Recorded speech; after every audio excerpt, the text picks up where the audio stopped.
ఒకనాడు నారదుడు ఎక్కడి నుంచో గబగబా కంసుడి దగ్గరికి వచ్చాడు.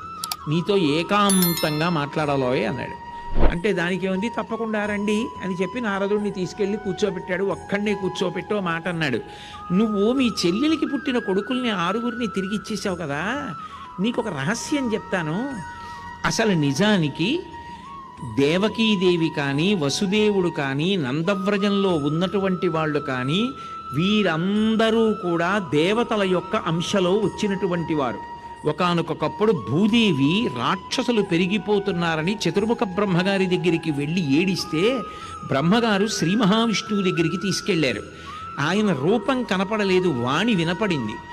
నేను త్వరలో ఈ మధురా నగరాన్ని పరిపాలించేటటువంటి రాజు యొక్క యదువంశమునందు జన్మిస్తాను. దేవతలందరూ కూడా తమ తమ అంశలలో వెళ్ళి జన్మించండి, మీరందరూ కూడా నాకు సహాయకారులుగా ఉందురుగాని రాక్షస సంహారం చేసి భూమి యొక్క భారాన్ని తగ్గిద్దామని చెప్పాడు.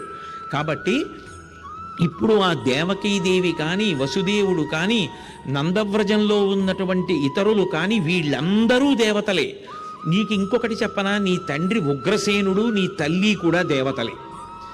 దేవమయుడు చక్రి దేవకీదేవికి పుత్రుడుగా జనించు. దేవకీదేవికి అష్టమ గర్భంలో కృష్ణ భగవానుడు పుడతాడు. శ్రీమన్నారాయణుడు 8వ గర్భంలో వస్తాడు. ఈ ముందు వచ్చిన 6గురు ఉన్నారే, వీళ్ళు కూడా తక్కువ వాళ్ళేం కాదు, ఆ పరివారానికి సంబంధించిన వాళ్లే, దివ్య పురుషులే. నువ్వు వాళ్ళందరినీ వదిలిపెట్టేశావు, రేపు పొద్దున్న వీళ్ళందరూ ఒక్కటైపోయి నిన్ను చంపేస్తారు. ఎందుకని అంటే దేవమయుడు చక్రి దేవకీదేవికి పుత్రుడుగా జనించు, భూతలంబును చెరుప పుట్టిన సకల దానవుల నెల్ల సంహరించునని తెలిపి చనియ దివికి. భూతలాన్ని చెరప పుట్టినటువంటి రాక్షసులందరినీ చంపేస్తారు వాళ్ళందరూ. ఈ మాట చెప్పగానే విన్నాడు. అన్న చూసావా, పొరపాటు అయిపోయింది, 6గురిని వదిలేశానన్నాడు. వెంటనే కబురు చేశాడు, 6గురిని తీసుకురా అన్నాడు. వచ్చేటప్పుడు నువ్వు చెల్లెలు కూడా రండి అన్నాడు. దేవకీదేవిని వసుదేవుణ్ణి తీసుకెళ్లి కారాగారంలో పెట్టాడు. ఈ 6గురు పిల్లల్ని చంపేశాడు. చంపేసి వాళ్ళు నాకు శత్రువులు అన్నాడు.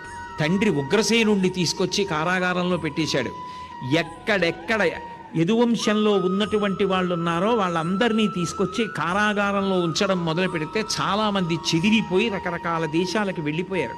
ఆ కంసుడి బాధపడలేక చివరికి తండ్రిని కూడా తీసుకొచ్చి కారాగారంలో పెట్టేశాడు. పెట్టేసి తానే రాజ్యం ఏలడం ప్రారంభం చేశాడు.